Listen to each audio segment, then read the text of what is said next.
Hello and welcome to another edition of Video Games to the Max. This is episode 485, and I'm your host, Sean Gomer, and this is the usual co-host, Mr. Mark Morrison. Howdy.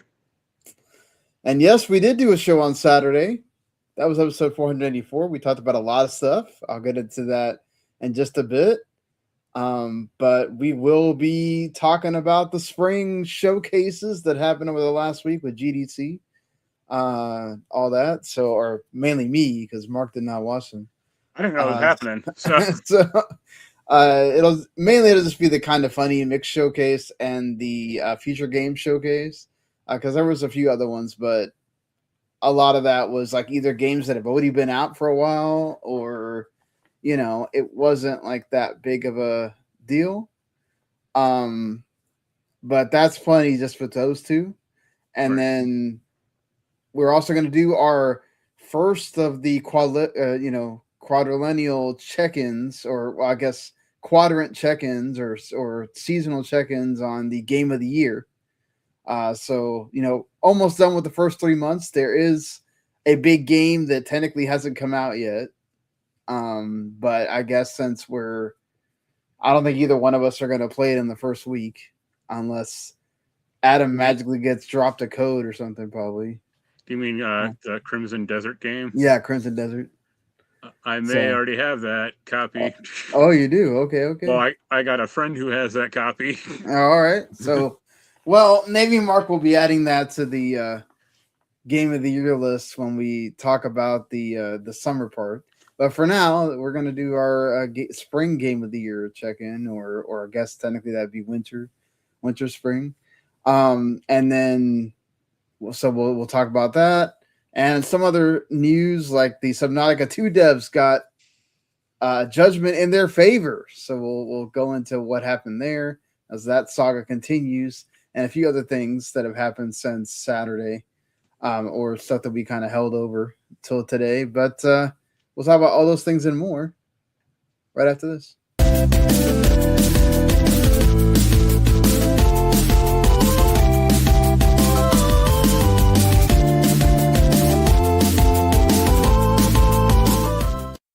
You are listening to Video Games to the Max. All right, so here we go. Before we get into the housekeeping, we did do an episode on Saturday, which is sort of like our catch-up episode for missing the week, the Monday before. I talked about all the games I've been playing, which includes Pokemon Pokopia. Mark also talked about him finishing Resident Evil Requiem, so you might want to go check that out if you care about the games we've been playing. Also, we talked about the Project Helix stuff, other things that have come out with GDC, mainly the Xbox thing, more on the PlayStation, not doing PC now, and some other things. So worth checking out that episode. It does have the timestamps if you watch on YouTube, so you can just go kind of check out what you want there. Makes it easier for you. And might as well go ahead and get into the housekeeping really quick here with what's happening this week. Of course, we do appreciate you checking us out on our normal day, not time, but normal day of Monday nights, doing this live right here. Whether it's your first time checking us out live or it's, you joined us quite a bit, we appreciate you. You can always, of course, watch on demand, W2 Network on YouTube. And if you, like, subscribe, follow all that, you'll know when we go live and you can make that decision. Or you'll know when we actually the video gets posted and you can watch it whenever you want. Or you can just watch it on or listen to it on podcasts, like a lot of people still do. Listen to those podcasts or whatever podcast provider that you wish to view the show at. You could, or listen to it. You could definitely do that. Spotify does those video podcasts now. So, there's that too. Of course, we also do other shows here on the network, on the YouTube channel. If you love anime, you can definitely go check out Otaku Cafe. They do a tremendous job reviewing all the seasonal anime each week as that winter season begins to fade, going into the spring season now. And yeah, we've also got the entertainment guys and gals with the where they review the big movie each week. Right now, they're reviewing The Bride, and I'm sure they've done other stuff. They did the Hoppers review. They did the Game of Thrones show review as well. I'm sure they will be doing a One Piece Netflix review, which I will also talk about because I've watched all of season 2, and it is much better than the first season. So that's my prelude to that. It's all over my friend. So, yeah. But we'll get into all that stuff and more. Let's go ahead, I guess, and talk about the little bit of news that there is that we didn't cover last week. Mainly the biggest thing, perhaps, that kind of just came out, I want to say like a few hours ago, really, is the Subnautica 2 stuff. A judge, it's first reported by Kotaku, a judge ruled in the favor of the developers, stating that Krafton breached the EPA, their internal agreement, by terminating the key employees without valid cause and by improperly seizing operational control of Unknown Worlds. That's Subnautica 2. Hence Unknown Worlds is the developer. Hence the decision to fire CEO Ted Gill and others have been declared ineffective, and his position has been reinstated. And also, the CEO has authority over the early access launch of Subnautica 2. That's a interesting judgment there. So Krafton cannot decide when the game will come out. That will be a sole decision by Ted Gill, apparently.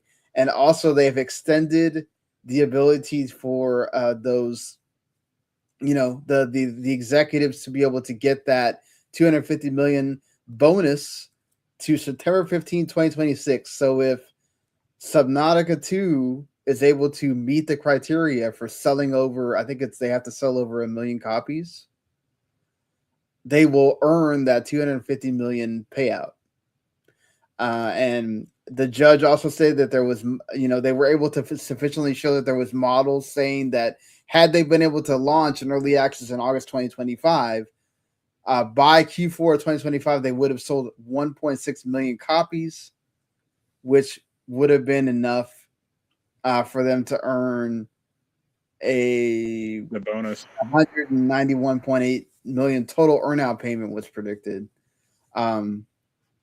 So, hey, that's a lot of money that they still have on the table now. That's awesome that they ruled in their favor, because most of the time the judges end up ruling in the big company's favor a lot of times. They still have to kind of work out the whole if there's any like damage related payments based off of all the stuff that happened. And I would assume so. But there's litigation based off of that. Krafton, of course, says that they're not done. They're still working out any legal options that they might have. But they are player first, and they've been working with the devs that were still around to make sure that Subnautica was ready for this early access release, basically making it seem like whatever, we were still working on the game, so we didn't need you to be able to have the game ready, even though they said the game was ready before all this happened. Yeah, what do you think? Surprised? Not really. Especially like once the rumors got out that like the CEO of Krafton was like looking at Chat GPT on how to fire these guys or how to take control of the company. It's like, yeah, you're cooked. Yeah. I mean, it's gonna be awkward. Ted Gill going back to work, like showing up to the office, like, hey, I'm back. Right, like, and we can't do anything to you. Right. I mean, it's kind of like the sometimes when you have those was it the judgments from workers' comp, right? And the guy and the person decides that they want to actually still work. Yeah. And it's like really awkward for everybody because like the bosses are wanting you to not be there at all. Right. You just kind of keep showing up, and no one has the guts Yeah, to say get out. exactly. Like someone really wants you there, but you're still there, and they're Right. having to deal with it. I Yeah, guess I'm really curious at how far along Subnautica 2 really is. Like, could they have released it, and is it in like a functional enough state for people to actually want to play and buy it, or is it not? Uh, I'll be also curious like when they do release it, because you got to imagine that they're going to release it ahead of the deadline, at least a few months ahead of that. So maybe May or June. that's what I was thinking. Maybe like they try to release it at the end of April because they want to be able to have as much Leeway. time before Yeah, you as get to much September. right. When it gets to like September 13th, if they're not over that goal yet, to start like buying copies yourself, handing them out. You're right. Yeah. It's like, oh, we're 100,000 units short. It's like, okay, well, if I buy 100,000 units and it's $50, that's 500 grand, but I'm gonna get $40 million for doing this. So let's do this. Yeah. Let's get it going. Yeah. It's gonna be interesting what the whole it will the players like it. Will it be ready? I think that, that's one of the things that kind of factored into it as well is they said it was ready and it's been ready and Crafton keeps holding it back. So I feel like, you know, that's kind of one of the things that kind of gets it ready for. I think they release it earlier. Maybe not this what's left of this month, but definitely could see them like by the end of April. It comes out. And hey, by all intents and purposes, people were excited for this thing. It's a sequel a lot of people wanted, so I would think that now that you have a little bit of time to hype it up again, And now maybe like you, that, yeah, like the guys, and at least like the main guy in charge or one of them is like back in charge and isn't all focused on AI nonsense. It'll go well. right, yeah, that's gonna make a big difference as well, for sure. I mean, Do I don't you think think it will hit the number that they need, or I would say I'm fairly confident it will, but it like I said, it all depends on how far along the game actually is. Because like if it's like a pool and like one other room, no. But if it's like 80% done, 90% done, or sure, absolutely. Because Subnautica, that game actually does have a very loyal fan base and surprisingly large. So as long as the content is there, or at least the guardrails that like, oh, it's not done yet, but you can see where they're heading in the right direction, then absolutely. I think no doubt we're gonna see it's gonna be ready. Um, it does factor in like how much of an early access game is this, Right. um, and the fact that the first game's still available, right? Did they say Oh they were yeah. going to do anything with the first game? No, I mean, No. I'm sure it'll Okay. be around, or Okay. Just want to make sure they weren't going to take down the first game or No, something no, because in it's like order this is to. like an actual sequel. It's not like Yeah. replacing it or anything, thankfully. And they also have that Beyond Zero expand, that spinoff. Yeah, that Beyond Zero expansion, true as well. But yeah, I mean, we'll see what happens, and if they end up releasing it. I mean, they definitely need to give themselves time to make sure that they hit that milestone. It'd be really crappy if they still don't hit it after Right. all this, and then Crafton's like, "See, you were right." Well, Look that's at where them. my start buying copies yourself plan comes into Yeah, effect. exactly. This is we're gonna make it happen, Yeah. whether you want to or not. But You blame whoever signed that deal in the first place, because that's kind of a crazy deal, like on its face. Uh, like I don't know if the CEO negotiated that or not, or if it's someone else. But if it was someone else, they're probably fired. I feel like, well, all three of the executives had to know about that, or they wouldn't have been. No, I don't mean on Unknown Worlds part. I mean on like Crafton's part. Yeah, like it's probably one of those things that they didn't realize did people just not realize it was thrown in there? Yeah. And then somebody made them, they were looking at things and somebody brought it up and they're like, "What? This is in this contract?" Like, what idiot? They're just a small, $1.9 billion company. How are they going to look at a contract? They don't have lawyers. Right? It's like, nah, not possible at all. Right. But it's like, I mean, I just don't get how you can just not know that that's there. But I guess if you don't pay attention to contracts that much at that company, you have a whole legal team. That's what their whole job is. But whatever. If not then ChatGPT will just like gloss it over and not point it out. Oh yeah, I wouldn't be surprised.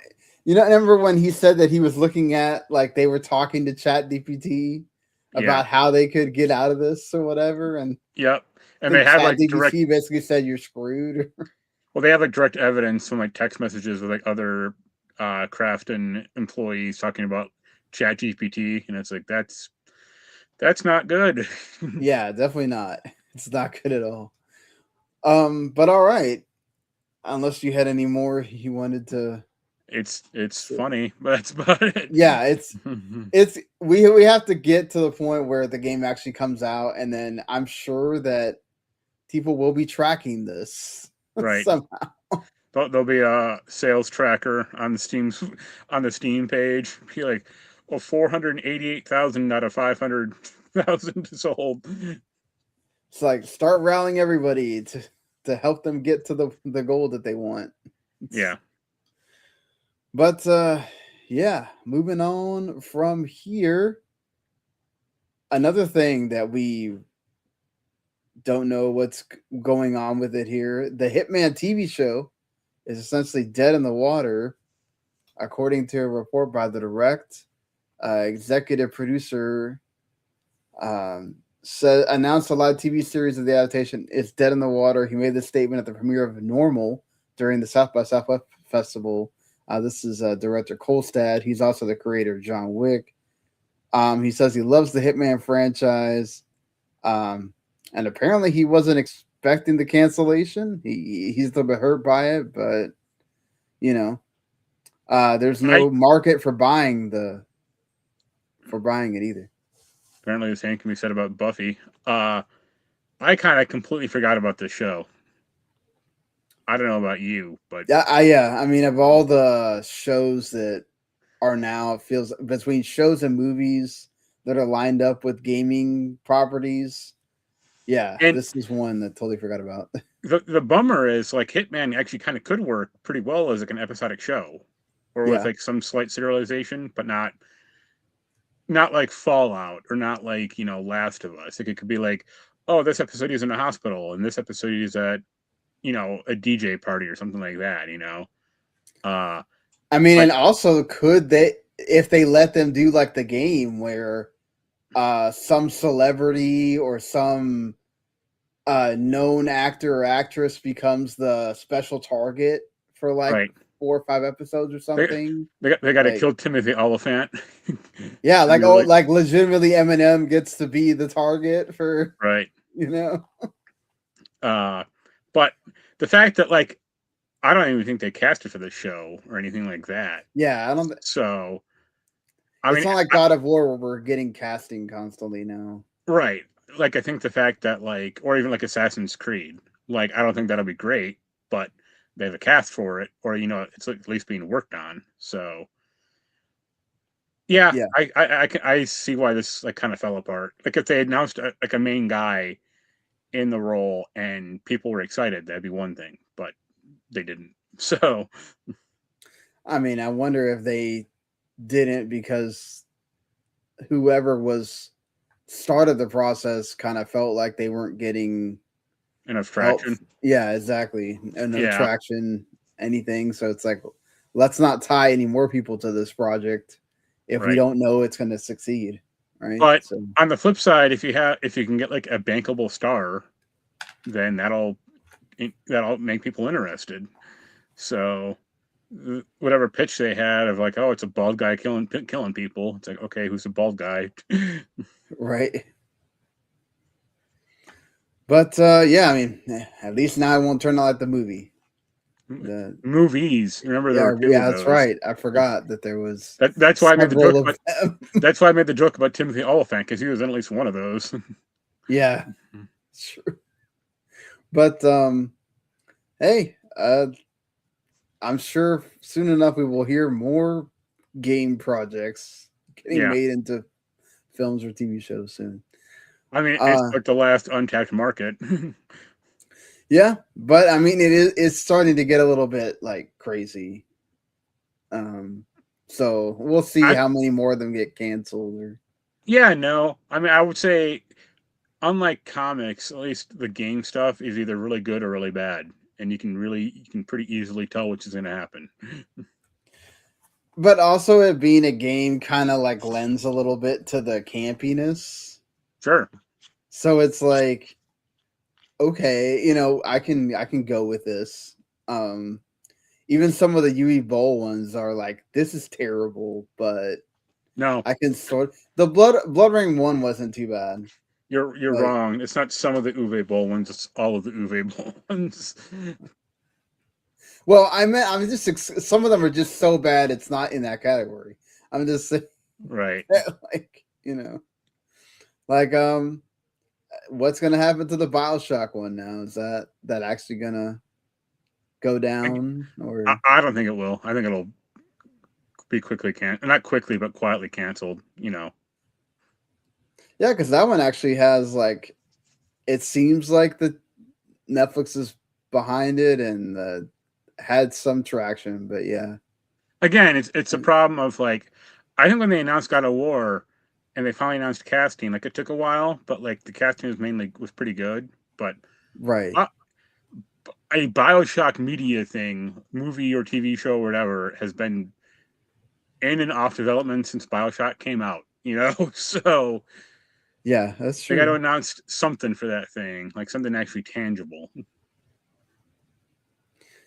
I hope so. But like I guess the question is like, how do you do? For me, it's like, how do you do BioShock as a TV show? Like as a movie, I can kind of buy it because it's a much more concentrated thing. But like a TV show is going to be at least 8 episodes. Do you have like a lot of flashbacks to like the fall of Rapture? Or do you have like the main guy, Jack, be in both timelines or not? Because I mean, also BioShock is a pretty solitary game as well, since everyone's either dead or crazy. yeah, I mean, we'll see. Hopefully they get that atmosphere. As long as they get that atmosphere right, then you're right. People just want Art Deco underwater, so it's true. That definitely does help on that end. Lego Batman, Legacy of the Dark Knight, is actually moving up its release date to May 22nd from May 29th. So now, if you get the early access 3 days early, you get it May 19th, which it's even earlier. Cool. And you'll also get the Dark Knight Returns Batsuit if you pre-order. So, yay! Cool. And there's already post-launch DLC that's been promised. So, there. It's a Lego game. Hey, I mean, at least this one looks like it's really going to be like above and be like on another tier of the Lego games, and not just kind of like, all right, this will be okay. Right. Like there's a lot of, at least for the Batman like lovers, right? The ones that are really into the lore and all that stuff, like you'll get a lot out of this. Yeah. So that's good, at least on that end. And some smaller stuff here. The Saudi, this is a different Saudi company, but another Saudi investment firm has acquired another percentage of a big publisher. This time it's Capcom. The EGDC has acquired 5.03% stake in Capcom. the Saudi Public Investment Fund also owns another 5% of Capcom. So technically the Saudis own 10% of Capcom now. That's just another offshoot. It's essentially like them making another shell company that the same Saudi crown prince owns. Right. So it's whatever. It's like them trying to, again, wave the little hand of over here. I'm not doing this. You didn't see it, whatever. And then of course they still have that Saudi savvy group that owns a lot of stuff too. So, and they're still trying to work out are they going to be the ones that buy ByteDance? That of course, owns TikTok. So, we'll see if that actually kind of comes to fruition, but I don't know. It's one of those where it's like, along with the EA deal, more Saudi investment, not great. There's talk of they're involved in the Paramount deal too, as to why Paramount was able to offer that much money. So, unlike with like SNK, who just got completely bought out by Saudi money, I don't think like Capcom is in any real danger of that ever happening. No, I'm not worried about them as far as like in danger of that happening. It's more of like, are they secretly going to do the Tencent thing where you just keep incrementally buying and then? Well, that's what I mean. But I don't I think they might, but I don't think it'll ever get over like 50%. Yeah, or the thing that's happening with that hedge fund or whatever with Square Enix, right? That they keep buying stuff, or buying parts of Square Enix, and it's like, okay, are y'all paying attention? We really don't want to find out that they own a significant part of Square Enix now, and they're like making decisions because they already put out a report that's like pretty damning against your own company. Right? Like, maybe not. Don't let that be accrue anything else. Talk to people about making sure they keep their shares. Also, Sega. Yeah, so go ahead. Or I was going to say, or do a stock buyback. Yeah, that too. The Until Dawn remake devs, which that game wasn't that great to begin with. Blizzard Moon has been completely shuttered. Now they had laid off around 20 employees. Like late last year, like not too long after the game came out, and then now they've just laid off the rest of the 40 employees that were still there. Right. Sorry, the original layoffs were September 2024, and then now they have laid off the rest of the team. Everyone else, yeah. Always sucks when a dev has to close down a studio and all that stuff, but to be fair, they were kind of. I mean, aside from the Until Dawn remake, I didn't really know of them. Yeah, I don't think anybody really did. And also the problem is like that remake didn't have stellar reviews necessarily. No, it didn't. And it also felt. I mean, I think remaking games from last generation is kind of bad or dumb, unless the game actually has like tangible problems that you're fixing. But most games don't. So it's like Until Dawn was a great PS4 game that you managed to turn into a good PS5 game, but you're going in the wrong direction. And then a movie that did it no favors. Right? Yeah. I mean, it's not like that's a hot property. So yeah, just trying to ride the wave of like, oh, let's make horror stuff and see if it sticks with someone. And it's like you still have to make the movie good. Right. It's not like people just latch on to like really. Yes, they do latch on to cult horror movies, but this is not going to get that status. I'm sorry. Right. Look, I get it. Sony's trying to like do the whole let's make multiple properties of our franchises and see if something works, and this one just didn't. Last of the couple of things we have left here. Sega says it will be investing more on sales and marketing. During their most recent earnings call, their CEO Haruki Satomi said that even though they spend a lot less in development costs than most AAA developers and publishers in the industry, it has not amounted to an increase in sales. Which, I mean, some of them have still sold pretty well, but I mean, they might be looking at, they want Resident Evil, they want Capcom numbers, right? They're not doing the Square Enix thing where everything is disappointing. But they don't want this modest success anymore, right? They want bigger. I mean, they have some successes, but I don't think a lot of this stuff is built for it. So even if it's a good game or even a great game, like realistically, you're not going to sell 8 million copies of Sonic Frontiers or 8 million copies of the last Like a Dragon game. Right. I mean, and also that one had a lot to do with the fact that like you had to have played so many other Like a Dragon games to kind of get it. And then, these remakes help, but once you get past the first two, it's like, okay, well, now I have to have played 3 games to be able to get Kiwami 3, and that doesn't even include 0. So and it's also, like, yeah. Well, it's also Kiwami 3 didn't have good reviews, so even that doesn't help either. Yeah. But I mean, I think their point is they want to get more than the like, oh wait, we got 1 million really fast, and then it kind of tails down, right?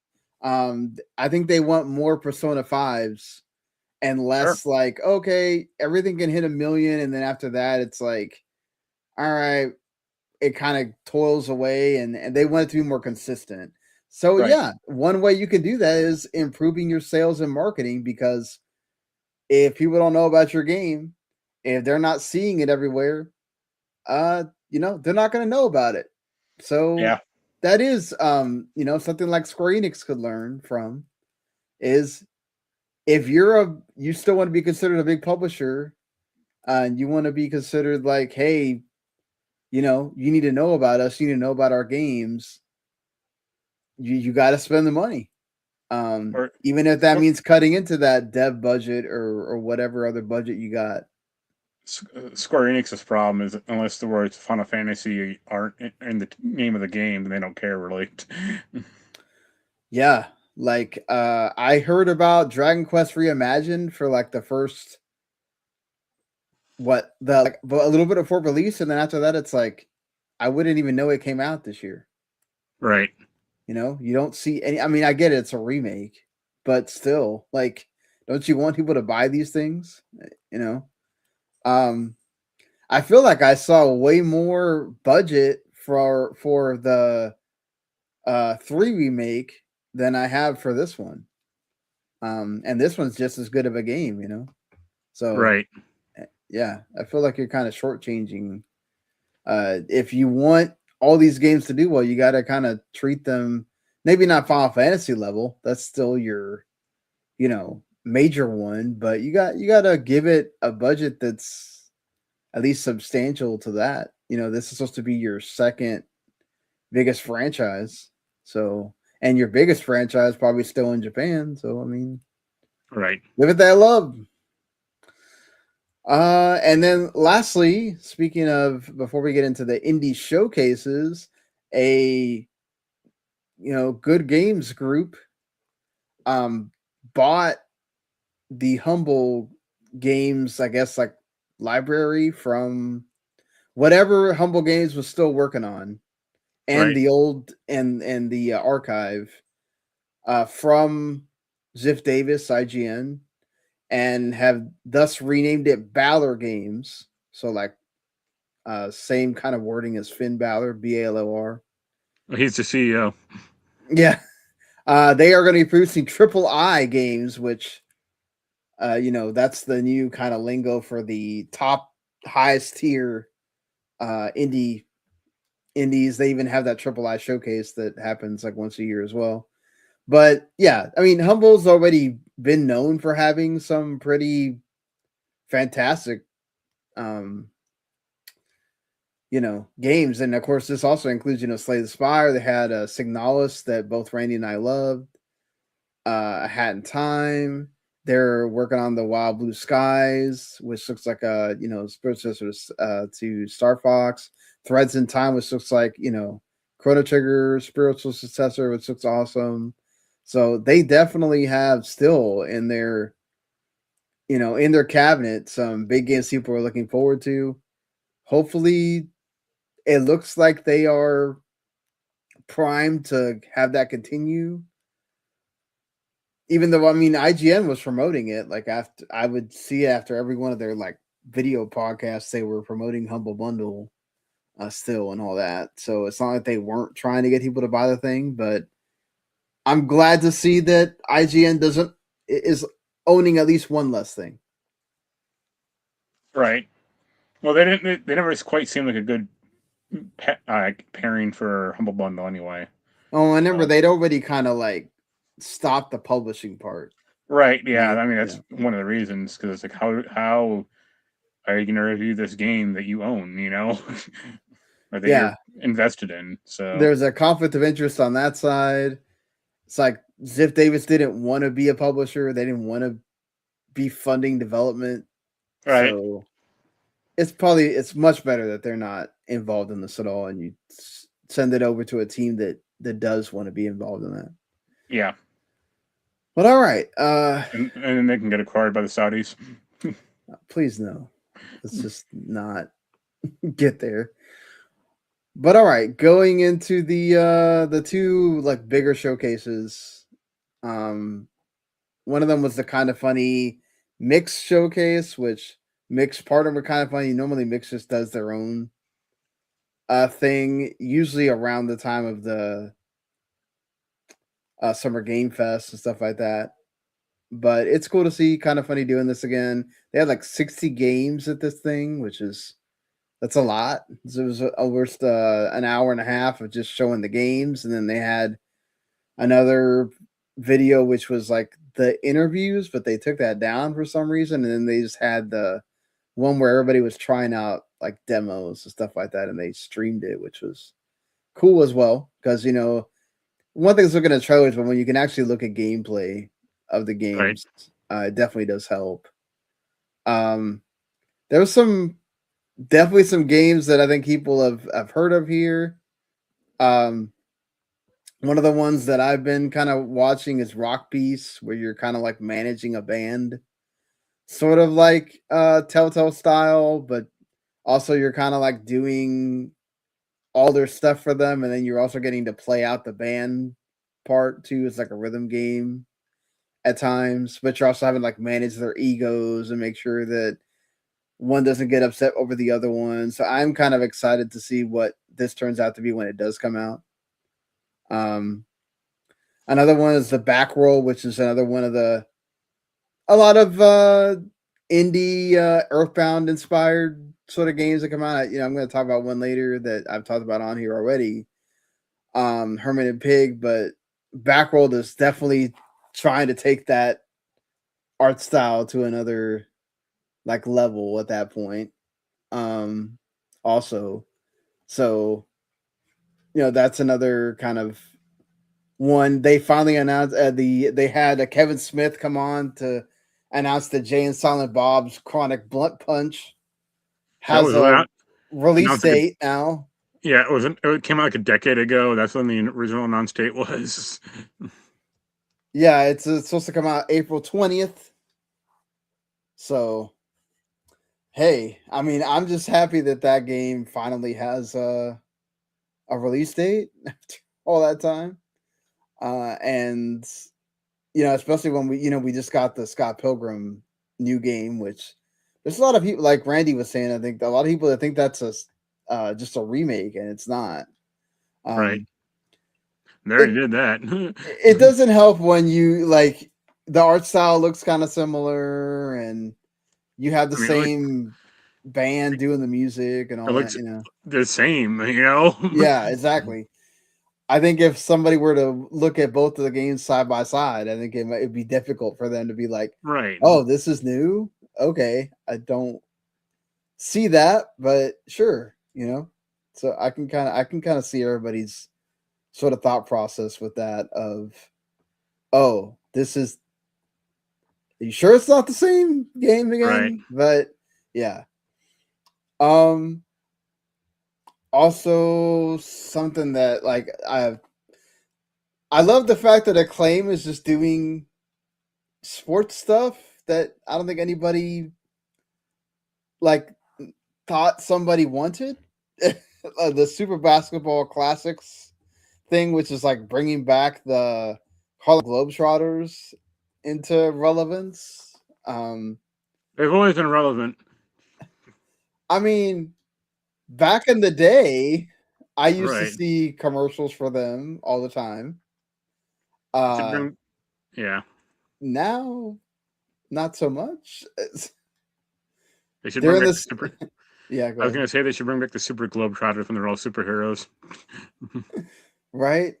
It's in the same realm as like, the circus, how the circus used to be like you'd know when it was coming because they had commercial all the time. Now it's like, Right. oh, Now everyone's they're there. protesting. Right. No, now everyone's protesting because they have an elephant in it and people are pissed. Right. So, but hey, look, I like the fact that Acclaim is back and doing random stuff, so why not? Bell's Fanfare has a lot of hype around it because it's essentially like a Twilight Princess like indie game. Very much. If you, I'm gonna see if I can pull up the trailer, but you could definitely tell where it takes the inspiration from, and they are Yeah. not trying to hide it, which is fine. Like, I think a lot. My only issue I have sometimes with the indies that are obvious about like where they're taking what the game is taking inspiration from is don't don't make that the whole thing about the game. Like, Right. you still need to convince me that I should play your game instead of playing just Where you're playing aping that from. game. Yeah, Right. like you need to convince me that I need to go buy this game or, be interested in covering this game instead of like, yeah, it's just I think they focus too, and I get it. Like on social media, it makes it a lot easier if you have the comparisons or Right. whatever, but try to also tell me why, that game is on its own without the Zelda influences or whatever is a great thing, Yeah, you got to And, show off the unique parts of it. Or yeah. Because I mean, if you're just copying it all down to the bone, then it's probably not going to do that great. But yeah, it definitely has its influences there, and it doesn't run for them too much, which is fine. It's great. I just hope right. it's a really good game for all of and it started as a Kickstarter, so the fact that it got funded and it's doing well is it's good too. After Quest looks cool. It's like a lot of roguelite stuff again, and not just deck builders, but also like RPGs and stuff like that in here. After Quest looked cool. It's like they're trying to do really fast roguelite movement, but it also has turn-based combat, and you can mess around with your three heroes, and it has a cool story. There's Descent of Lunaris that kind of look without like definitely they're trying to get the Shin Megami Tensei vibe here, which I thought about you. I was like, I wonder if Mark sees this, he would be interested Yeah. because we know how much you like those games for sure. Yep. But trying to think of they had a Wax Heads is another game I've been really looking forward to. It comes out May 5th. You're basically like running an old record store, and you have to kind of help people decide what music they like, and then you Right. go and try to, or they give you the name of a group, and you got to go find the disc for them, and then you can also give them ideas on Right. stuff. So it looked cool. Echo Generation 2 looks way better than the first game, and it's getting some hype. So that's awesome for that team that they have figured out a way to make that game even better, and they're improving on that. Retail Hell looks neat. like you're just running a store, but it's also like horror themed, and uh they like really make you try to freak out because they shown 2 trailers for this during it, and they don't show the whatever the monster is that's like there buying the thing, but if you either make them mad or you don't have their item in stock or something, you could end up like quote unquote dying, and then you have to go out into the like actual like leave the store, and you have to deal with the survival horror parts of it. So It's just like real life. yeah, right. You get the freaky part of supermarket simulator, right? So Soul Quest looks cool. They showed more of that again. Altered Alma also looks great. It's a really good Metroidvania with RPG stuff in it. The art style looks great. Yeah, the Kind of Funny mix showcase had a lot of the ones that sort of have the hype around them already, and then you just get another trailer. They showed off that like Smash TV game, also God's TV. They also had a trailer for that parkour game where you play as the dog that does the parkour. So there was some cool stuff on that one for sure to go check out. The Future Games Showcase, they have a little bit more. They tend to go sometimes like more AA, AAA, and then they have some indie stuff as well. So one of the ones that I thought looked cool was, I think it was the first one they showed, Yerba Buena, which is like a puzzle platformer, but it's like 3D, and you have this looks like a megaphone thing that can go through time. And you're trying to like correct things that are happening wrong, hence fixing the puzzle. And it comes out May 26th. It looked pretty neat. They also, I forgot which one of the things that they showed. The Mayachi Legends got another trailer, which looks awesome. It's like another Pixar game with brutal combat, but it has the like Mexican like art style, which looks awesome. So way up your alley. Yeah, for sure. They showed off another trailer for Stupid Never Dies, which I kind of got sold on it now after the I thought the first one kind of looked silly, but the second trailer really, I think, actually sells it for me. That's one with the dead guy, right? Yeah, the dead guy, and it's like a musical also, sort of. Yeah. I watched that. I'm just like, this looks like Romeo's a Dead Man, like 1.5. Yeah, yes, it kind of reminded me a lot of that too, to be fair. They're making a Seventh Guest remake, which I was like, holy crap. I hope feel the really old now. I hope the sequel is just the 8th guest. It's like, look, I had that on CDI, and I remember playing that as a kid, and it's like, all right, we are bringing this back. You had a CDI? Yes, I did. I had a CDI. Wow, you're the one, huh? My dad loved there was a golf game that had like its own little controller that you would push forward and back with your hand, and we would play that game for hours.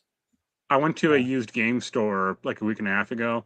I'm not kidding. They had a boxed CDI Gold Star like on the shelf. Why is it a gold star? Well, the CDI, they made a few different varieties of it. Like different companies made CDIs. It was like Philips and Panasonic made one, I think. Yeah. And I think maybe like one other company. So this was like the Gold Star version of it. And I was just amazed that it was in a box, like the original box. Right. Yeah, it was called the Wacky World of Miniature Golf. Okay. Yeah, if you had one, like if your dad had one as a kid, or when you were a kid, you probably either had the Gold Star one or just the Philips one.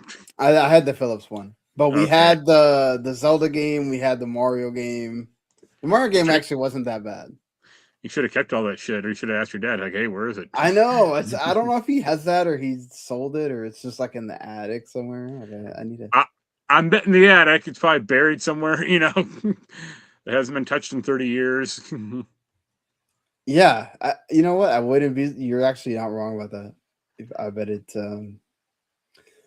Calyx also looked really cool. It has an awesome art style. Very colorful and it's like a puzzle adventure game where you're has like open world limits, but the cool puzzle stuff is great too. Um, and they showed off another trailer for that Directive 8020, the Dark Pictures game, Yep. which we've seen like quite a bit now. This is where we got the announcement for the Little Nightmares VR game that's apparently coming. I had no idea that was happening until I watched this, so that's okay. We got another trailer for that We'll Follow the Light game, which looks really cool. And that comes out at the end of April. They showed off this like steampunk western game where it's like first person and you're riding a horse and it's called Papa Needs a Headshot, and literally you're just going around like Doom style, just knocking people off, which is great. They also showed off the what may become the next like big friend slop game called We Gotta Go that comes out April 14th, my daughter's birthday, which is literally a game about it's a horror game. You're doing horror stuff like you would in a survival horror game, like finding keys and solving puzzles and stuff like that. But you also have to like they literally look like Mr. Potato Heads or like triangle big pieces of poop, but literally you got to stop yourself from shitting yourself essentially. And if you it's the sequel to Don't Shit Your Pants. And if you shit yourself, you have to like find your original body or a body to put it in so you don't die. It's the stupidest thing. But somehow it will become a big deal because these games, like, because you can talk and play with your friends, right? It will be probably a big deal. So, they showed off a little bit of Life is Strange reunion, so you got to see like a moment with Max and Chloe, I guess to kind of tease everybody. Right. So that thing's due out soon. Yes, like, it is due out hell. soon. They even had one for Monster Hunter Stories 3 and had already come out that day. Right. Samson also looks really awesome. It's like a third person like brawler, but it has like sort of like a narrative hook, like a Telltale game.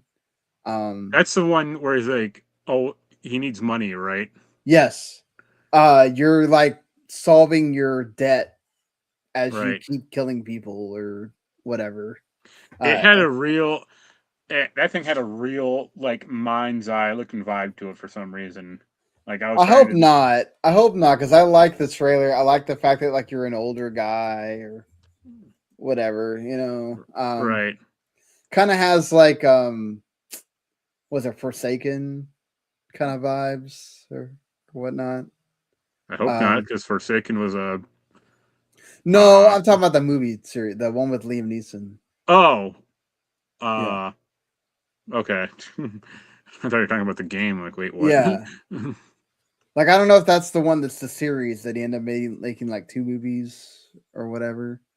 But he made so many of those movies that are very similar that it's like I don't remember which one. Yeah, I just know the one where his daughter keeps getting kidnapped. Yeah, that's the one I'm thinking of. Yeah. Just fit her with an air tag and move the fuck on, you know? Right. Taken. You're thinking it was Taken. Taken, yeah, Taken. Exactly. But yeah, this has like a cool. I think it has a little bit of the like bullet time stuff as well in it. So, but yeah, Future Game Show had some cool games as well. So the last thing they showed was the remothered Red Nun's Legacy, which is apparently the third game in the series. The original creator is not involved in this, and apparently they didn't credit him in this trailer, and he got mad about it, and he said he's already getting his lawyers involved to make sure that he is credited in the I, process, which I don't blame him. yeah, I'd be too. Like, So, but yeah, I thought it was pretty good. You know, it's not the summer one, but they had some pretty good games to show on both of them, so it's worth watching for sure on both ends. And if you know, I think each one has their own individual trailers on either the mix or the future games like YouTube channel. So if you want to just go and find the ones that are appealing to you to kind of put things on your wish list, you definitely can. Don't even have to watch the whole. right. Or you can just go, you know, read up on one of those like everything announced things and see what strikes your fancy. You don't have to watch the whole thing to add more things to your wish list there. But all right, let's get into our last thing for this episode, which is our game of the year check-in. As far as I know, Randy never responded, so I guess it will just be us. Even though he's the one always wanted this fantasy football league crap. right? I can pretty much. I mean, his number one game is Resident Evil. I know that for sure. I don't know what his other. If only they made a zombie baseball game, you know? Right. I mean, MLB The Show is about to just came out or is about to come out, so I'm sure that will be up there for him too. Right. But what are your, I guess, like top 5 or whatever? I don't know how many games you played that actually came out this year. I don't know if I could do top 5, honestly, but my number 1 is actually Neo 3. Oh, really? Yeah. I just think I mean, I'm playing with Yen, so that definitely helps. Right. But it just has a lot. It's just like a very good,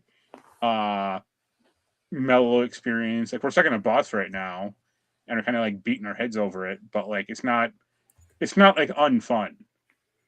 And having played the Resident Evil Requiem 1.5 times now, I'm like, I kind of just started like Leon's main like Raccoon City part. There's parts in that game that aren't fun. Like, Grace's story has too much padding for like finding these 3 key bullshit stuff. So right. Requiem's number 2 though. I mean, it's a solid game. Don't get me wrong. Yeah, I'm not sure what else. Yeah, you have to come back to me. Oh, well, it came out like last year, but I played a lot more Power Wash Simulator too. That was all right. Yeah.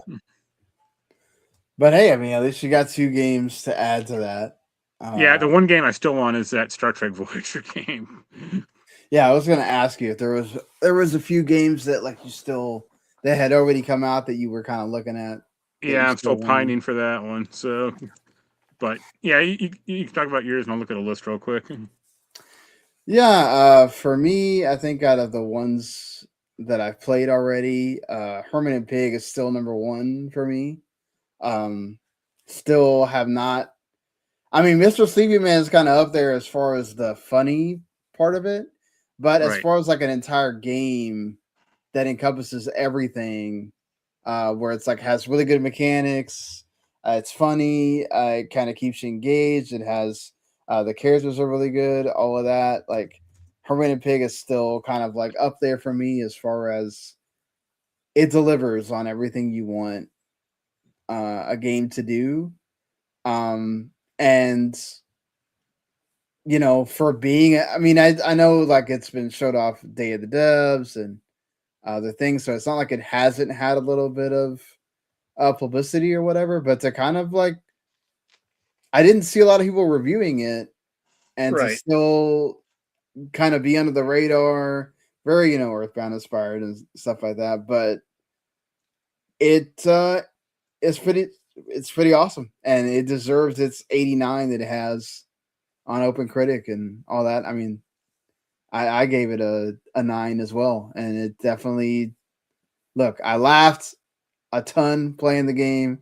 The turn-based stuff is really great because you're not just pressing a button mindlessly. You're having to actually press the button combos. It feels like there's always new enemies to fight and stuff like that. And the way they introduce characters is really funny. So Like, you know, the like having to talk to the characters and then having to actually pay attention to the lines you say because you can get hurt if you say the wrong one because they call it cringe is fantastic. Like it's just fantastic to me. That's great. So yeah, Hermit and Pig definitely still my number one. Resident Evil Requiem would be there if I'd actually gotten able to play it. So I'm sure by the end of the year it will be in that. You'll get there. You'll get there sometime. Maybe like in September or so. Right. So Pokemon Pokopia would probably be number 2 for me right now. It's like, dude, I don't take my laptop with me because it's a pain in the ass to. I mean, it's not really. I don't have to take the. I don't have to plug it in now like the other laptop. Yeah. So like I could literally just take the laptop by itself.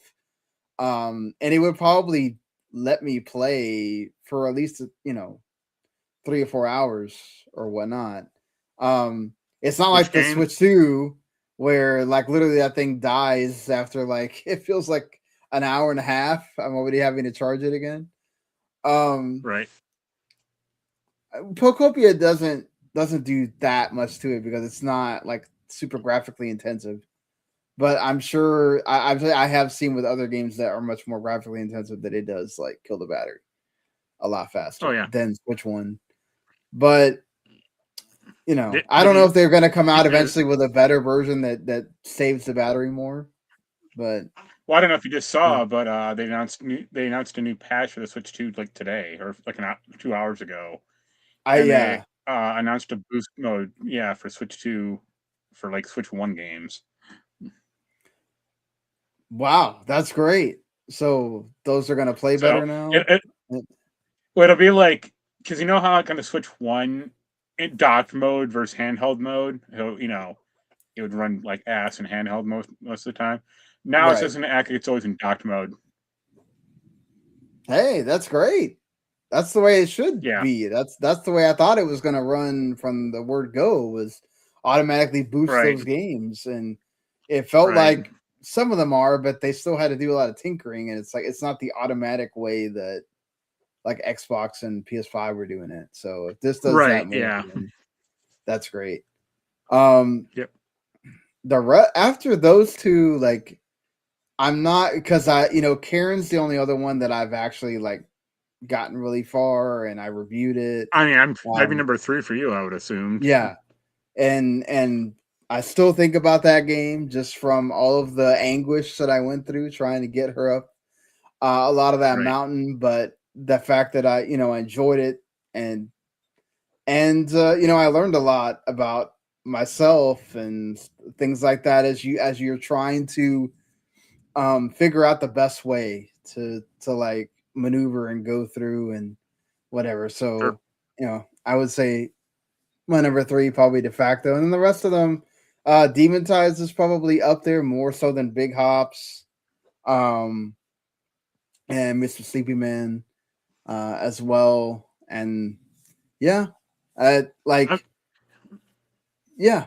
think that like for the most part, like most of the, aside from Xboto, which has its problems, like I've been fortunate enough to be able to review a lot of really good indies, and I still have games that I want to play. Like I haven't even played Slay the Spire 2 yet, which I'm like also in that Resident Evil realm of like I want to play this so bad, but if I start playing that, I'm gonna not play the things I need to play. And the only other game I've played this year is Romeo is a Dead Man, which in no way would make my list. So I still need to play that too, just to see if I feel any different than you do about that game. But I'm sure I'm gonna have Monster Hunter Stories 3 also in that realm probably as well. All I've heard is great things and that it's way better than the first two, which the first two were kind of like fine. So if this one's like way above that, then that's great. Oh man, it just started like pouring down rain here. Yeah. But yeah. So I mean, let us know what you think of what are your games that you've played already this year that you love that we haven't heard us talk about yet, or games that like maybe give us recommendations in the comments. Like if you played some games that either I or Mark or Randy haven't heard us talk about, like, and you think that even if you think it won't be up our alleys or whatever, hey, if you thought it was a great game, give us a recommendation in the comments. I'm always willing to check out something, just to see where we land on it. Are you feeling any different about like what about Mugenics from your any? It looks okay, I guess, but I don't know. Yeah. I have much more want to Star Trek. Yeah, Star Trek. Yeah, for sure. I mean that kind of goes up your alley. There's one other game I want, but it didn't come out in America, unfortunately. So I'm not gonna get it. What is that? Daisenryaku SSB2. It's a strategy game, military strategy game. Oh, okay. Yeah. I'm going to be interested to see if Jens ends up at some point getting Esoteric Ebb with how much he liked this. He already talked about it. He really does want it, but it's only on PC. And he doesn't have a PC. He's like, when is the game box coming out? Because, Oh. Well, he could get the new if the new Xbox comes out, Right. A year from now. I imagine a PS5 and Switch 2 version will be coming out eventually, Yeah, Dragon Quest VII Reimagined is also on my list of like at some point I will go pick that up, but it's just like I don't need another long ass RPG that you're not going to play. Yeah. You might like this Lost and Found, Coco. It's a hidden object game. That's like the highest rated thing on OpenCritic right now. Oh, so no, I'm looking at it. It's like a cartoon one, though, right? Yes, it's like a cartoon one. I don't know about that. My hidden object game desires are different from that.